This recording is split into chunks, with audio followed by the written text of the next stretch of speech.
ఈ వాక్యాన్ని వీక్షిస్తున్న సహోదరి సహోదరులందరికీ క్రీస్తు పేరట వందనములు.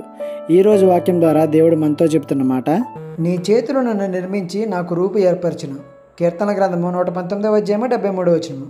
దేవుని చేతులు మనల్ని నిర్మించి మనకు రూపు ఏర్పరిచింది. అంటే ఇప్పుడు మనకున్న అందం, శరీర ఆకారం అంతా దేవుడు ఇచ్చిందే, ఆయన చేతులతో చేసిందే. మరి ఇంకెందుకు దేవుడిచ్చిన అందానికి వంకలు పెడుతున్నాం, మెరుగులు పెడుతున్నాం, కనుబొమ్మలు గీసుకోవడం, ముఖానికి సర్జరీలు చేయించుకోవడం, అడ్డమైన క్రీములు రాసుకోవడం, రంగులు వేసుకోవడం, మరింత అందంగా కనిపించడానికి ప్రయత్నాలు చేయడం.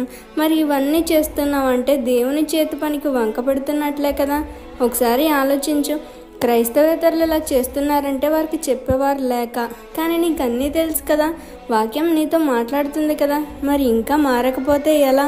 ఇకనైనా మారు. క్షణంలో మరుగైపోయి సౌందర్యం కోసం ప్రయాస వద్దు. ఈ చిన్న సువార్త పరిచర్యలో మీ సహోదరులు. God bless you. ఆమేన్.